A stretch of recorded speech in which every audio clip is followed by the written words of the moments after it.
Bismillahirrahmanirrahim. Assalamualaikum warahmatullahi wabarakatuh. Alhamdulillah rabbil alamin. Wassalatu wassalamu ala rasulillahil karim wa ala alihi wa sahbihi wa dhurriyyatihi wa ummatihi ila yaumiddin wa ba'd. Saudara-saudariku sebangsa setanah air dimanapun kita semua berada, alhamdulillah kita masih diberikan kesempatan oleh Allah Subhanahu wa ta'ala untuk menjalani aktivitas kehidupan. Dan yang paling membahagiakan adalah kita yang dipilih oleh Allah Subhanahu wa ta'ala menjadi bagian dari warga negara Indonesia, menjadi bagian dari putra-putri Ibu Pertiwi ini. Semoga amanah yang Allah titipkan kepada kita sebagai bagian dari warga negara, bangsa, masyarakat Indonesia ini dapat kita optimalkan dengan mencerahkan, memakmurkan dan memajukan bangsa kita tercinta, insya Allah. Dalam konteks itu, kita saat ini insya Allah akan mendapati pemimpin baru, calon presiden dan wakil presiden yang telah kita ketahui bersama tengah berada dalam momen-momen yang sangat menentukan menuju pemilihan umum yang akan berlangsung pada tanggal 14 Februari tahun 2024 insya Allah. Dan tentu kita bermohon pada Allah Subhanahu wa ta'ala yang pertama, seluruh proses yang berlangsung hingga ke tahapan yang menentukan itu diberikan kelancaran, kemudahan dan juga perlindungan di sisi Allah Subhanahu wa ta'ala sehingga melahirkan ketenangan untuk semua lapisan berbangsa dan bernegara, baik seluruh paslon dan tim suksesnya, juga seluruh bagian-bagian sistem politiknya, pun demikian juga bagi seluruh lapisan masyarakat yang diberikan kesempatan baik untuk memilih ataupun juga menggembirakan suasana yang dimaksudkan. Pun demikian kita juga berdoa bermohon pada Allah Subhanahu wa ta'ala semoga seluruh paslon, baik itu nomor urut 1 ada Bapak Anies Baswedan dan Pak Muhaimin Iskandar, pun demikian nomor urut 2 ada Pak Prabowo Subianto dan juga Mas Gibran Rakabuming Raka, pun nomor urut 3 ada Pak Ganjar Pranowo dan Pak Mahfud MD. Semuanya tanpa kecuali disehatkan oleh Allah Subhanahu wa ta'ala, diberikan kemampuan prima untuk menyampaikan visi misinya, dan juga diberikan kekuatan spiritual, intelektual, dan fisikal yang baik sehingga siapapun yang terpilih dan diamanahi, ini kata yang paling penting, diamanahi oleh Allah Subhanahu wa ta'ala untuk memimpin negara ini, bangsa ini, negeri tercinta ini, dapat menjalaninya dengan baik, dapat menjalaninya dengan penuh amanah, dapat menjalaninya dengan segala nilai-nilai kebaikan yang dipercayakan kepada yang terpilih dimaksud untuk bisa membawa Indonesia ke dalam tatanan kehidupan yang lebih maju, mencerahkan, dan tentunya penuh dengan kebaikan-kebaikan di masa depan. Dalam konteks ini, alhamdulillah kita bersyukur pada Allah Subhanahu wa ta'ala kita mendapatkan satu momentum yang difasilitasi oleh Komisi Pemilihan Umum melalui tampilan yang diberi nama tentunya dengan debat dari 5 sesi, bila kami tidak keliru yang direncanakan telah berlangsung sampai sesi yang ketiga, berlangsung di hari Ahad kemarin bertepatan dengan tanggal 25 Jumadal Akhirah 1445 Hijrah bertepatan dengan 7 Januari 2024, dan tentunya telah banyak reaksi, pendapat dari hasil debat yang difasilitasi oleh KPU ini, dan kita juga sudah tentunya mungkin banyak yang menyaksikan dan punya beragam pandangan tentang hasil dari debat yang dimaksudkan. Dalam hal ini, izinkan kami sedikit memberikan bukan penilaian barangkali, tapi urun rembuk bila diperkenankan untuk memberikan masukan dari hasil dan juga perjalanan debat yang berlangsung dari sesi pertama, kedua Cawapres, kemudian ketiga ini Capres kembali, sehingga dengan usulan-usulan dan urun rembuk yang mungkin kami bisa sampaikan, bisa lebih meningkatkan kualitas proses penyaringan dan juga barangkali nilai edukasi yang sampai ke masyarakat untuk mengetahui selain karakter tentunya, tapi juga kualitas calon presiden dan wakil presiden kita, baik secara fisikal, kemudian juga intelektual dan spiritual. Tentu spiritual ini juga akan mencakup sisi emosional dan lain sebagainya. Ada kiranya 3 catatan yang kami ingin usulkan, sekaligus juga hasil dari pengamatan yang kami lihat dari proses yang telah berlangsung selama 3 kali sesi debat Capres dan Cawapres termasuk di dalamnya. Yang pertama, bila diperkenankan untuk menegaskan kembali usulan kami yang telah disampaikan khususnya dalam reaksi sesi kedua pada debat Cawapres, bahwa kiranya sifat-sifat yang ditampilkan dalam debat itu bisa lebih substansial untuk mengedukasi masyarakat, dan dengan sifat edukatif ini kita bisa melihat, menilai, dan bahkan mungkin bisa memberikan satu masukan untuk memotivasi kita dalam menentukan siapa kiranya yang dipandang layak menurut persepsi masing-masing hasil edukasi ini untuk bisa memimpin Indonesia ke depan. Nah, dalam pokok ini kami mengusulkan agar sekiranya panelis-panelis dalam debat itu bisa mewakili kepentingan-kepentingan masyarakat di daerah yang dulu pernah kami sampaikan. Bila ada 38 provinsi dibagi 5 sesi saja, tentu kita akan temukan 7-8 orang bisa hadir dan menyampaikan kebutuhan-kebutuhan masyarakat di setiap provinsinya, setiap daerahnya, sehingga real kebutuhan masyarakat Indonesia dari semua wilayah yang membentuk Negara Kesatuan Republik Indonesia ini bisa disuarakan dan bisa didengar pendapatnya dari para paslon itu untuk memberikan solusi. Dan ini yang paling dibutuhkan dalam kehidupan bermasyarakat, berbangsa, bernegara, yang secara implementatif langsung dirasakan persoalannya secara mendasar oleh seluruh warga Negara Kesatuan Republik Indonesia. Sehingga sifat debat itu berubah menjadi nilai-nilai yang substansial dan sifatnya bisa edukatif, sekaligus juga nuansanya bisa uji publik. Nah, perbedaannya apa? Dalam konteks debat ini kami perhatikan sampai sesi ketiga, nuansa edukasinya begitu kecil. Yang ada itu lebih terlihat nuansa show-nya, tampilnya. Ya, kalau sekedar hanya ingin tampil untuk menunjukkan keunggulan, taruhlah misalnya dalam retorika atau misalnya beradu argumen dan lain sebagainya, memang sah-sah saja. Tapi sangat disayangkan bahwa substansi untuk bisa diketahui oleh masyarakat tentang value dari hasil debat itu yang melahirkan visi, misi bagaimana menyelesaikan berbagai persoalan masyarakat dan bangsa ke depan, serta visi misi untuk membangun dan mencerahkan serta memajukan bangsa ini tidak bisa didapatkan secara sempurna oleh kami yang melihat, rakyat yang menilai. Yang kita lihat pada akhirnya yang dikhawatirkan justru adalah adanya sentimen-sentimen negatif baik antar paslon yang kemudian diviralkan, sehingga yang dikonsumsi oleh masyarakat itu bukan substansi visi misinya, tapi ketegangan-ketegangan yang ada dalam debatnya. Bagaimana paslon A, paslon B tidak bersalaman, bagaimana saling sentimen, bagaimana ini dan itu dan sebagainya. Dan ini tidak mengedukasi, tidak memberikan nilai positif untuk kami yang menyimak. Kami hanya ingin mendengar bagaimana rencana-rencana para calon presiden, wakil presiden ini ke depan untuk memajukan bangsa ini, menyelesaikan setiap persoalan yang ada di seluruh tapak wilayah Negara Kesatuan Republik Indonesia ini. Telah kita ambil misalnya satu contoh debat yang terakhir ini yang menyoal tentang pertahanan khususnya, kemudian isu kepemimpinan global ataupun regional di ASEAN dan sebagainya.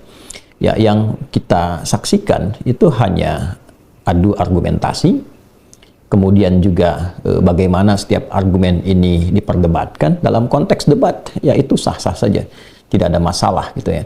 Tapi kalau kita tarik ke dalam isu-isu yang lokalnya, dari konteks pertahanannya yang kemudian didetilkan sampai disinggung juga tentang TNI dan sebagainya, saya tidak melihat bagaimana konsep misalnya dalam konteks kesejahteraan, mensejahterakan para prajurit TNI itu seperti apa ketika disinggung. Ya, misal saya tidak melihat ada capres yang bisa menganalisis undang-undang tentang TNI. Misal Undang-Undang nomor 34 tahun 2004 itu. Itu kan ada 22 halaman, kemudian tambahan penjelasan jadi 42 halaman, 9 bab sampai dengan ke penjelasan. Tentang kesejahteraan itu ada di bab 2 pasal yang kedua. Kalau kita lihat poin D-nya saja, itu tentang jati diri ya. Jati diri Tentara Nasional Indonesia adalah, nah dari 4 poin, A, B, C, kemudian D, di poin D-nya itu disebut tentara profesional, yaitu tentara yang terlatih, tentara yang terdidik, ya kan? Tentara kemudian yang dibekali dengan persiapan yang baik. Lalu yang paling menarik itu adalah tidak berpolitik praktis, tidak berbisnis, dan dijamin kesejahteraannya. Nah ini poin, dan dijamin kesejahteraan. Bila kita melihat pada poin penjelasan setelah bab 9 selesai, ada penjelasan setiap poin. Nah, pada poin jati diri ini, bab 2, kemudian poin D-nya, ya, bab 2, kemudian pasal yang keduanya, dan poin yang D-nya, itu tidak ditemukan penjelasan tentang bagaimana mensejahterakan tentara itu. Ketika berbicara tentang politik praktis, ada. Profesional, ada. Terlatih, ada. Tapi ketika tentara dilarang untuk berbisnis, kemudian dijamin kesejahteraannya, tidak ada sebuah formulasi yang menjelaskan bagaimana pola menjaminnya. Seperti apa? Sehingga dari sifat ini tidak ada kemudian satu realitas yang menjadi keluhan. Apakah rumah dinasnya tidak layak atau belum kemudian mendapatkan rumah dinas? Lebih daripada itu, ketika terjun ke lapangan dan melihat realitasnya, bahkan sangat sedih kita. Para pejuang yang hebat ini, yang bahkan mempertaruhkan nyawanya ketika merangkat mereka ke tempat-tempat penugasan. Taruhlah sekarang ke Papua misalnya, tanya berapa bekalnya? Bagaimana keadaan keluarganya? Jangan-jangan mereka pun berangkat tidak bisa fokus karena memikirkan bagaimana makan keluarganya. Bagaimana pendidikan anak-anaknya. Nah, formulasi apa yang kemudian dirumuskan oleh para capres ini untuk bisa memberikan sebuah harapan yang besar bagi mereka ketika ditugaskan dan sesuai dengan undang-undangnya, mereka tidak berpikir lagi tentang kesejahteraan. Apakah misalnya setiap bagian kodim di wilayahnya diberikan pendampingan dari turunan pasal, misalnya Undang-Undang nomor 33 misalnya, ya, butir yang ketiga itu, ketika kita mengetahui bahwa bumi, air, dan segala yang terkandung di dalamnya itu, ya kan, dikuasai oleh negara dan sebesar-besarnya digunakan untuk kepentingan rakyat. Kalau kita turunkan dari sini misal, ya, diatensikan ada BUMD, diatensikan untuk menemukan sumber air, TNI di level Kodim misalnya menemukan sumber airnya, BUMD-nya mengolah menjadi air minumnya, ya, lalu dengan program glokalisasi dihidupkan di wilayahnya, misal dengan pendampingan ini 50% dari hasil itu, lalu diatensikan kepada prajurit-prajurit. Kalau di setiap level Kodim ini punya pendampingan seperti ini sampai ke atas, minimal ini bisa membantu kesejahteraan mereka. Kalau kita bicara ingin lebih makro lagi misalnya, abdi negara itu kan ada 3. Ada TNI, ada Polri, ada PNS. Kita tambang punya banyak. Kenapa sebagian tambang itu tidak diolah misalnya untuk kepentingan meningkatkan kesejahteraan TNI? Sisi lain Polri, sisi lain kemudian ada PNS. Dalam konteks anggaran dengan jumlah yang sama, Polri dapat 1 bagian, TNI dibagi 4 bagian lagi. Ya, di situ ditemukan kemudian ada darat, laut, udara, dan juga ada Kemhan satu sisi. Ya, atau bahkan juga mungkin Mabes dan lain sebagainya. Ini satu hal yang perlu difikirkan dan kita tidak mendapatkan penjelasan. Ya, prajurit yang menunggu di bawah tidak mendapatkan pencerahan. Apa realnya? Seperti apa?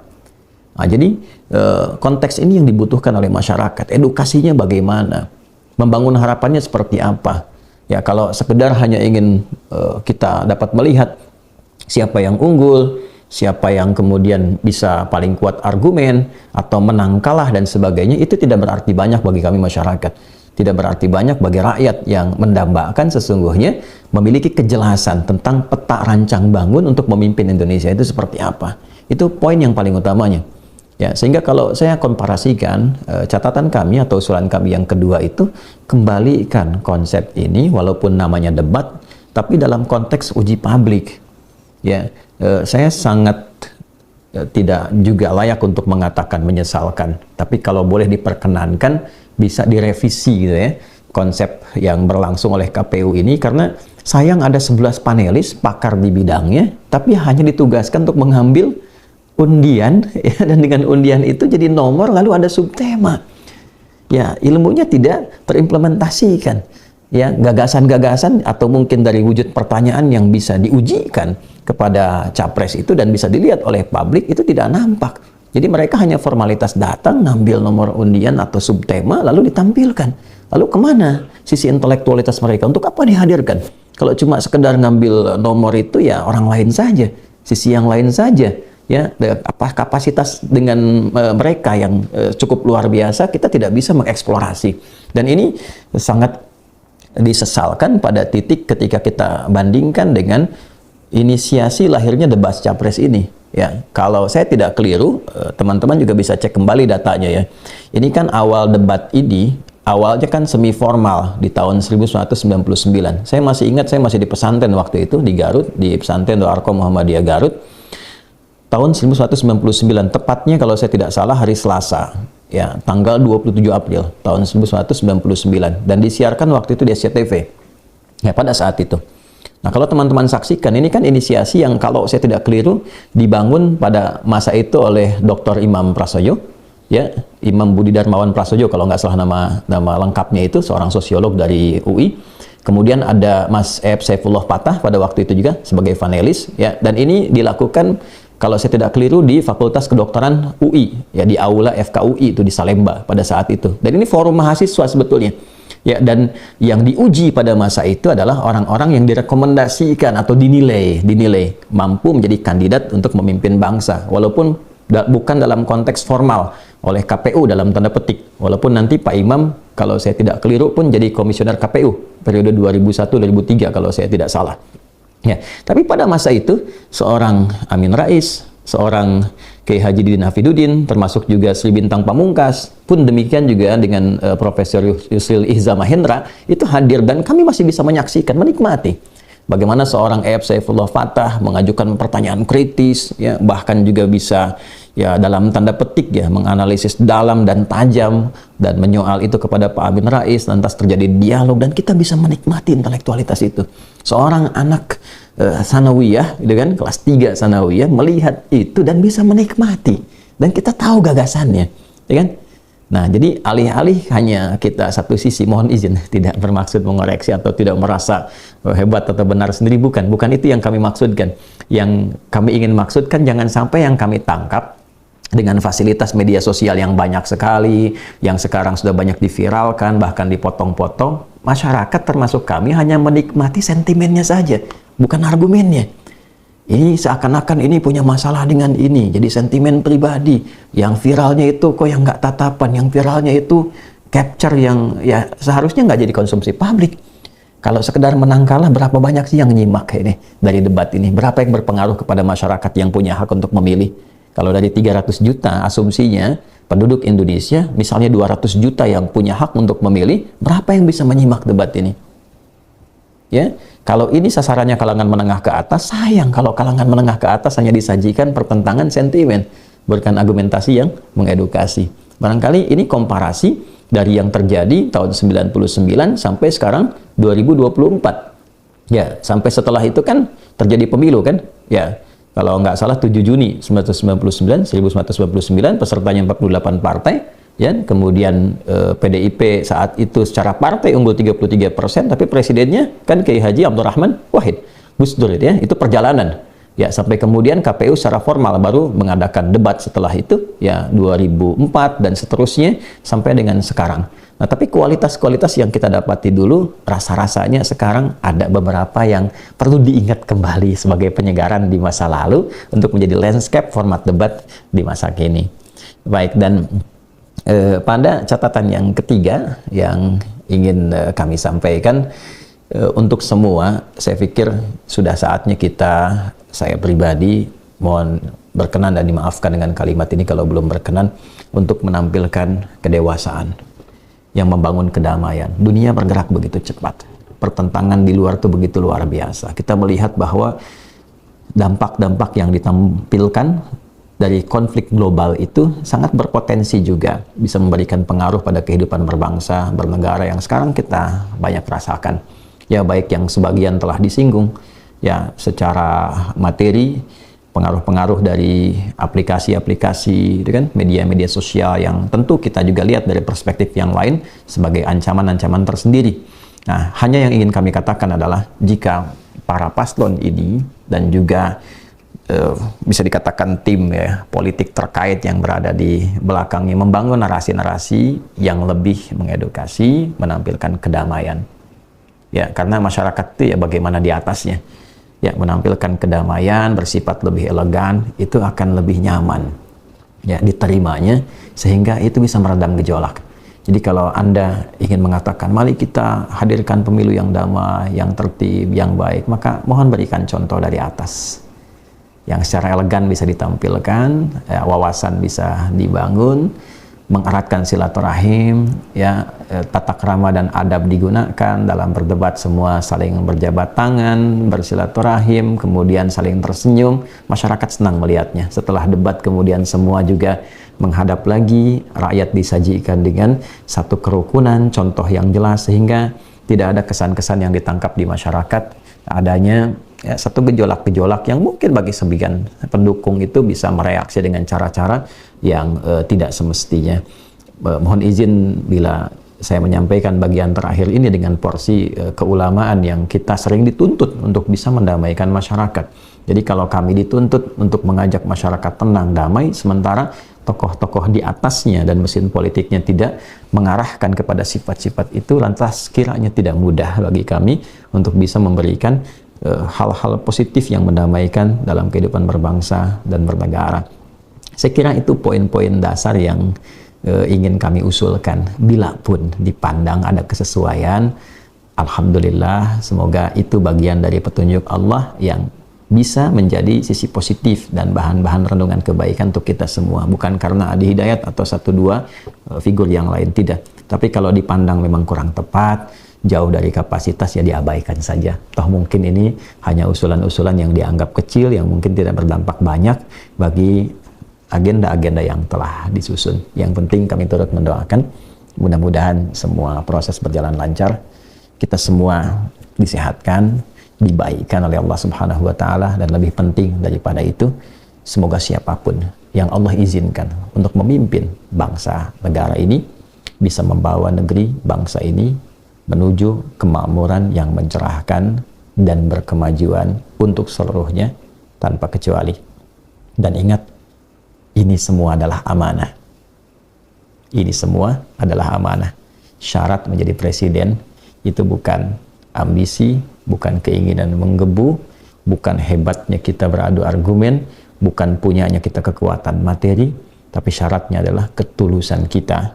Bagaimana kita mampu memberikan yang terbaik untuk negeri ini, bangsa ini, masyarakat Indonesia, dan lakukanlah ikhlas karena Allah. Karena pada suatu saat kedudukannya akan ditinggalkan, tapi hisab akan didatangi. Semoga Allah muliakan. Maafkan saya. Assalamualaikum warahmatullahi wabarakatuh.